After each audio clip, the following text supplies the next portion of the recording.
In this video, I'll show you how to fix your Philips TV in case the red LED under the TV is blinking and the TV does not turn on. I'll show you different solutions, so if the first one does not work, well, just go to the second one. Start by unplugging the TV from the wall socket or from the power strip and let the cord sit. Then you're going to locate the button that is under the TV. Usually it's under the red LED. Mine is over here in the middle. Maybe yours is on the left side or on the right side. You see, if I zoom here, you can see there's definitely a button right there. And I want you to press that button during 1 minute. Although the TV is not plugged, this will drain the remaining power from it. So keep this button pressed during a full minute. Then go ahead and release it. Now, before plugging back the TV, I suggest you wait 5 minutes. Do not touch anything, just let it sit. After that, after 5 minutes, you can plug it back. But I suggest you do not use a power strip like this one, or maybe yours has a surge protector. Try plugging the TV directly into the wall socket instead. Sometimes those power strips can be the issue. So this is why we're doing this. We just eliminate one of the possible cause of your red light flashing. And now it's time to turn on your TV. Turn it on using the power button located under the TV. Do not use the remote control. Hopefully this will solve your issue and you'll be good to go. If this didn't work and your TV still has that red LED flashing and nothing is happening, well, unplug the TV from the wall socket again. On the back of the TV, unplug every single HDMI devices and cable that are connected.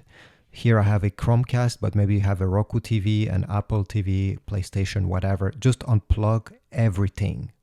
After doing this, go ahead and connect the TV back into the wall socket, turn it on, and see if it works.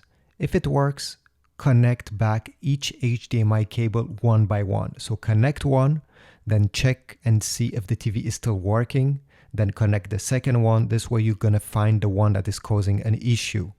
Sometimes one of these devices or one of the HDMI port is causing this problem.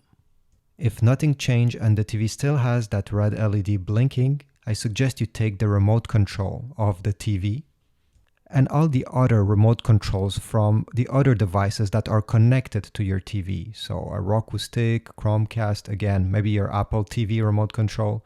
Take those remotes, remove the batteries, and then press this power button during 30 seconds. Again, this is just so we drain all the remaining energy from the remote control. After 30 seconds, remove your finger, and I suggest you press very hard on each button because sometimes one of these buttons has some residue, some dust, some dirt that is trapped under it, and if one of these buttons is not making contact properly, it can affect the whole remote control. So go ahead, press very hard just to try to dislodge whatever was stuck. Then put back the batteries, and I suggest you use brand new batteries because again, this could be one of the issue causing this problem. Even if you have still a bit of juice left in your batteries, if they're not full or almost full, some remote control won't work properly, unfortunately. Okay, now once you're done, go ahead, power on the TV, and if it's not working, try to do the same exact thing I just showed you with the other remote controls of the devices that are connected to your TV. Now, if nothing is working that I just showed you, the problem could be a hardware problem where you cannot simply fix it without opening the TV. There's many different components making a TV, and many of them, when they're failing, can cause this red blinking LED. It could be the main board that you need to replace, and in this case you can go on eBay, there's a bunch of them, and hopefully it does not cost too much because most of the time it will be just cheaper to trash the TV and buy a new one, unfortunately. It can also be the power board that has failed. In this case it's a bit cheaper than the main board if you're trying to search for a used one. But since we're not sure what is causing the problem, it's a trial and error, and you can end up spending money on something that you don't necessarily need.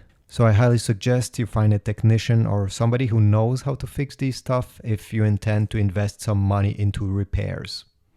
I hope one of these solutions fixed your Philips TV. If it's the case, please leave a comment telling me which one you used and which one worked. If you have another one that I didn't take a moment and comment down below as well.